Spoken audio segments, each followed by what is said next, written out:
नमस्कार मंडळी, रामराम. Welcome back to my new vlog. तर तुम्हाला टायटल थंबनेलवरून समजलं असेल की आज आपण नक्की कोणत्या विषयावरती चर्चा करणार आहोत. आणि ही जी समस्या आहे हल्लीच्या काळामध्ये खूपच जास्त जोर धरत आहे आणि प्रत्येकाच्या घरी हा प्रॉब्लेम आहेच. म्हणजे अगदी दोघे बहीण भाऊ असतील किंवा भाऊ भाऊ असतील तर एकाला तरी हा प्रॉब्लेम आहेच आणि प्रत्येक स्त्रीमध्ये, प्रत्येक पुरुषामध्ये हा प्रॉब्लेम आहे. आता प्रेग्नन्सी ऑफकोर्स जे काही फिजिकली आपल्याला सोसायचं असतं ते फिमेलला सोसायचं असतं, मेलला नाही. पण याचं मुख्य जे कारण आहे, प्रेग्नन्सी न राहण्याचं जे मुख्य कारण आहे ते म्हणजे इनफर्टिलिटी, म्हणजेच वंध्यत्व म्हणू शकताय त्याला तुम्ही, म्हणजेच इनफर्टिलिटी. तर इनफर्टिलिटी हे जे आहे आजच्या काळातील सगळ्यात जास्त वाढती समस्या आहे ती म्हणजे इनफर्टिलिटी. आपल्या भारत देशामध्ये 6 पैकी एका जोडप्याला इनफर्टिलिटीची जो प्रॉब्लेम आहे तो आहे. आता एखादी स्त्री 35 वर्षानंतर जर पहिल्या ट्रायमध्ये प्रेग्नन्सी नाही राहिली तर त्याला फर्स्ट इनफर्टिलिटी म्हणतात. आता यामध्ये सेकंड आणि थर्ड सुद्धा आहे, पण आपण पहिल्या इनफर्टिलिटीवरती आधी बोलूयात. एखाद्या महिलेचे वय म्हणजे 30-35 पेक्षा जास्त असेल आणि 6 महिने प्रयत्न करून सुद्धा फर्स्ट ट्रायमध्ये जर प्रेग्नन्सी कन्सिव्ह करायला प्रॉब्लेम येत असेल किंवा कन्सिव्ह नाही झाली तर ही जी समस्या आहे त्याला इनफर्टिलिटी असं म्हणतात. त्यामधला पहिला मुद्दा जो आहे तो आहे गर्भाशयातील समस्या, म्हणजेच अनियमित मासिक पाळी, ओव्ह्युलेशन न होणे किंवा जी आपली स्त्रीबीज आहे त्याची जी गुणवत्ता आहे किंवा त्याची संख्या जी आहे खूप लो क्वालिटीची असणे, म्हणजेच कमी असणे. दुसरं आहे ते म्हणजे हार्मोन्सच्या समस्या. म्हणजे सगळ्यांनाच माहिती आहे हार्मोनल चेंजेसमुळे सुद्धा खूप जास्त प्रॉब्लेम्स येतो नॅचरली प्रेग्नन्सी कन्सिव्ह करण्यासाठी.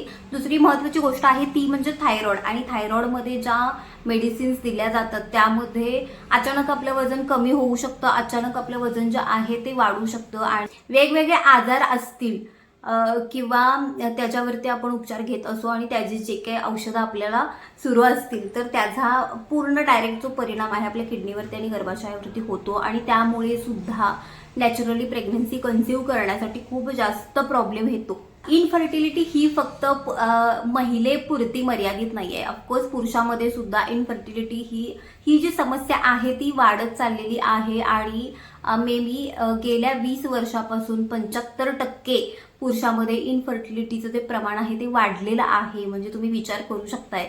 आणि याला जबाबदार आहे आपलं जे लाईफस्टाईल आहे, आपलं म्हणजे लाईफस्टाईलमध्ये सगळ्याच गोष्टी आल्या. आपलं खाणं पिणं चेंज झालेलं आहे, आपली पूर्ण जीवनशैली जी आहे ती बदललेली आहे. महत्त्वाचं म्हणजे हे जे junk food, fast food, main Chinese जे आहे आणि बाहेरच्या खाण्यामध्ये अजिनोमोटो वापरला जातो, त्याचा डायरेक्ट जो परिणाम आहे तो आपल्या शरीरावरती आणि आपल्या गर्भाशयावरती होतो, हे लक्षात ठेवा. त्यामुळे तुम्ही योग्य तो आहार, पौष्टिक आहार घेणं खूप जास्त गरजेचं आहे. हाय प्रोटीनचा सोर्स जो आहे आपल्या आहारामध्ये असणं जास्त गरजेचं आहे. फ्रूट्स, पालेभाज्या असतील, कडधान्य असतील, हाय प्रोटीन, फायबर ज्यातून मिळतं, या सगळ्या गोष्टी कंझ्युम करणं जास्त गरजेचं आहे. पण तर एकंदरीतच काय की आपलं जे खानपान आहे, राहणीमान आहे, खूप जास्त ताणतणावाचं आहे. आणि आपल्याला तर माहिती आहे सगळेच आपण म्हणजे आपलं करिअर घडवण्याच्या नादामध्ये वाढतं वय जे महत्त्वाचं आहे, करिअर घडवायचं असतं. जर लहान वयामध्ये लग्न झालेलं असेल तर काही जोडपी जे आहेत ते पटकन लगेच चान्स नाही घेत, कारण त्यांना फायनान्शियली पहिले तर स्ट्रॉंग व्हायचं असतं आणि हे महत्त्वाचंच आहे. तर त्यामुळे काय होतं की फायनान्शियली स्ट्रॉंग होण्यासाठी किंवा करिअर घडवण्यासाठी आपण पटकन चान्स नाही घेत आणि त्यामुळे आपलं वय जे आहे ते वाढतं आणि वाढत्या वयामुळे आपले जे स्त्रीबीज आहे किंवा शुक्राणू आहे यांची जी संख्या आहे ती कमी सुद्धा होते आणि त्यांची क्वालिटी सुद्धा खूप जास्त म्हणजे लो क्वालिटी तुम्ही म्हणू शकताय. त्यानंतर महत्त्वाचा मुद्दा म्हणजे व्यसन, मद्यपान आलं, धूम्रपान आलं. याचा जो डायरेक्ट संबंध आहे आपले शारीरिक आणि सगळ्या जे आपले ऑर्गन्स आहेत त्यावरती परिणाम होतो. आणि हे आपलं जे खाणंपिणं आहे, मी मगाशी म्हटल्याप्रमाणे पिझ्झा, बर्गर, हे जे प्रोसेस्ड आणि पॅकेट फूड आहे त्याच्यामुळे सुद्धा प्रेग्नन्सी कन्सिव्ह करण्यासाठी प्रॉब्लेम येतो. म्हटल्याप्रमाणे की पुरुषामध्ये सुद्धा इनफर्टिलिटी असते, तर ती कशी असते ते मी तुम्हाला सांगेन. वीर्य आहे त्याची जी क्वालिटी आहे ती म्हणजे लो क्वालिटी असणे किंवा शुक्राणूंची जी संख्या आहे ती कमी असणे आणि शुक्राणूंची जी संख्या आहे म्हणजे हेड पासून टेल पर्यंत पूर्ण जे सीमेन एक्झामिनेशन असतं त्यामध्ये आपल्याला कळून जातं की बाबा किती चांगल्या प्रतीची शुक्राणू पुरुषामध्ये चांगले तयार होऊ शकतात. हे ज्या वेळेला आपण एक्झामिनेशन करतो, सीमेन एक्झामिनेशन म्हणतात त्याला, तर त्यामध्ये कळून जातं की बाबा हे चांगल्या प्रतीचे शुक्राणू आहेत की नाही. तर याला सुद्धा इनफर्टिलिटी आपण म्हणू शकतो. मगाशी म्हटल्याप्रमाणे आपण करिअर घडवण्याच्या नादामध्ये चान्स घेत नाही बेबीसाठी, तर यामध्ये वय वाढल्यामुळे जे स्त्रीबीज आहे किंवा शुक्राणूंची जी संख्या आहे, गुणवत्ता आहे, ती अगदी खूप जास्त कमी होते आणि प्रेग्नन्सीला खरंच खूप जास्त प्रॉब्लेम येतो. त्यामुळे 25 आता काही बदलतं जे लाईफस्टाईल आहे त्यामुळे काही म्हणजे ज्या मुली आहेत अगदी 30-35 मध्येच त्यांना मोनोपॉज येतो. आता मोनोपॉज म्हणजे काय हे मी तुम्हाला सांगायची गरज नाही. आणि जर तुम्हाला जर इन डिटेल जर यावरती व्हिडिओ हवा असेल तर मला कमेंट करून नक्की सांगा, मी यावरती सुद्धा व्हिडिओ बनवेन. तर तुम्ही विचार करू शकताय ह्या धावत्या युगामध्ये आपलं जे पूर्ण लाईफस्टाईल चेंज झालेलं आहे. आणि महत्त्वाचा मुद्दा म्हणजे प्रत्येक जण ताणतणावामध्ये असतो की बाबा मला हे करायचंय ते करायचंय, म्हणजे कोणीही आपल्या पर्सनल गोष्टींकडे लक्ष देण्यासाठी वेळ नाहीये, कारण आपण इतके पैशाच्या पाठीमागे, करिअरच्या पाठीमागे धावत चाललेलो आहोत आणि त्यामध्ये आम्ही सुद्धा येतो.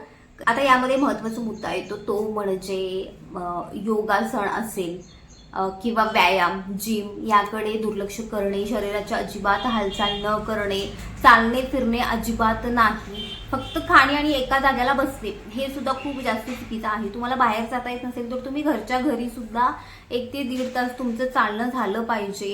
दिवसाचे 7.5, 8 ते 10,000 जे स्टेप्स आहेत, पावले आहेत, आपण चालणं खूप जास्त गरजेचं आहे. आणि यामुळे आपलं वजन तर कमी होतच, प्लस आपला स्टॅमिना सुद्धा वाढतो. दुसरी गोष्ट म्हणजे आपण थोडेफार का होईना मेंटली स्टेबल होतो. ठीक आहे, थोडंफार का होईना ताणतणावापासून दूर राहतो. त्यामुळे चालणं हे खूप जास्त महत्त्वाचं आहे प्रत्येकासाठी. आणि आता सगळ्यात जास्त प्रमाण जर कशाचं झालं असेल ते आहे पीसीओडीचं, म्हणजेच पॉलिसिस्टिक ओव्हरीज डिसीज. आता ह्यावरती सुद्धा मी इन डिटेल व्हिडिओ बनवेन. या एकाच व्हिडिओमध्ये सगळं नाही सांगू शकत. तर पीसीओडीचा हा खूप जास्त प्रॉब्लेम आहे. माझी अगदी जवळची बेस्ट फ्रेंड म्हटला तरीही चालेल, तर तिला पीसीओडीचा त्रास आहे आणि तिचं लिटरली म्हणजे 100 किलो वजन झालं होतं. आता तर तिने मेंटेन ठेवलेलं आहे, म्हणजे ते 50-55 किलो झाला असेल. मग योगासन असेल, पौष्टिक आहार घेणं असेल, शरीराची जास्तीत जास्त हालचाल आणि पीसीओडीमध्ये खरंच प्रेग्नन्सी कन्सिव्ह करणं खूप जास्त म्हणजे डिफिकल्ट आहे. नॅचरली तुम्ही कन्सिव्ह नाही करू शकत. IVF सुद्धा तुम्हाला करायचं म्हटलं तर 10 वेळेला विचार करावा लागतो. IUI सुद्धा करायचं म्हटलं तरी सुद्धा विचार करावा लागतो. आता IVF आणि IUI जे आहे ते वेगळं आहे, तर ह्या 2 गोष्टी वेगळ्या आहेत, याला मिक्स तुम्ही करू नका. तर ही सगळी कारणं आहेत आणि मेन कारण आहे ते म्हणजे आपलं ऑफकोर्स जे बदलतं लाईफस्टाईल आहे ते जास्त मेन कारण आहे. जे खाणपान आहे, ताणतणाव हे मेन कारण आहे. आपण अजिबात आहे त्यामध्ये समाधानी नाही आहे. कशाच्या ना कोणत्या तरी गोष्टीच्या पाठीमागे लागलेला आहोत आणि 24 तास त्याचा विचार करतोय. त्यामुळे आपल्या शरीरावरती, आपल्या मेंटल हेल्थवरती खूप जास्त याचा परिणाम होतो. आणि आता खरंच खूप जास्त कठीण आहे नॅचरली प्रेग्नन्सी कन्सिव्ह करणं आणि यातून आम्ही सुद्धा जात आहोत. तर ह्या सगळ्या गोष्टी अशा आहेत. आणि तुम्हाला हा आजचा व्हिडिओ थोडा जरी इन्फॉर्मेटिव्ह वाटला असेल तर कमेंट करून नक्की सांगा की हो धनू व्हिडिओ छान बनवलीस. आणि आणखीन एक मुद्दा मला महत्त्वाचा मांडायचा आहे, तो म्हणजे की मूल न होणं आणि देवाचा राग असणं. देवाचा राग असल्यानंतर मूल होत नाही हे खोटं आहे. ठीक आहे, त्यामुळे मूल होत नाही या देवाचा राग आहे, त्या देवाचा राग आहे आणि मुलासाठी मुक्या प्राण्यांचा जीव देणं, बळी देणं हे सुद्धा खूप जास्त चुकीचं आहे आणि तो एक क्राईम आहे, हे लक्षात ठेवा. त्यामुळे या सगळ्या फंदात पडू नका. खूप जास्त आपण काय म्हणतात त्याला, वैद्यकीय जी टेक्नॉलॉजी आहे खूप जास्त आपण म्हणजे पुढे गेलेलो आहोत आणि त्याचा आधार घेऊन आपण जी प्रेग्नन्सी आहे आर्टिफिशियल का होईना आपण ती करू शकतो, काहीही प्रॉब्लेम नाहीये. तर मूल न होणं आणि देवाचा राग हे यावरती म्हणजे यामध्ये पडूच नका, हे मला बोलायचं आहे. आणि याच्यावरती मी प्रॉपर 2 व्हिडिओ बनवलेले आहेत, त्याची लिंक मी डिस्क्रिप्शन बॉक्समध्ये देईन किंवा आय बटनवरती लावून देईल, तुम्ही नक्की जाऊन चेकआउट करा. तर आजचा व्हिडिओ हा असा होता, यातून थोडं जरी तुमच्यापर्यंत इन्फॉर्मेटिव्ह काहीतरी पोहोचला असेल, चांगला वाटला असेल, रिलेटेबल असेल व्हिडिओ, तर कमेंट करून नक्की सांगा. भेटूया नेक्स्ट व्हिडिओमध्ये. तोपर्यंत tata bye bye, take care.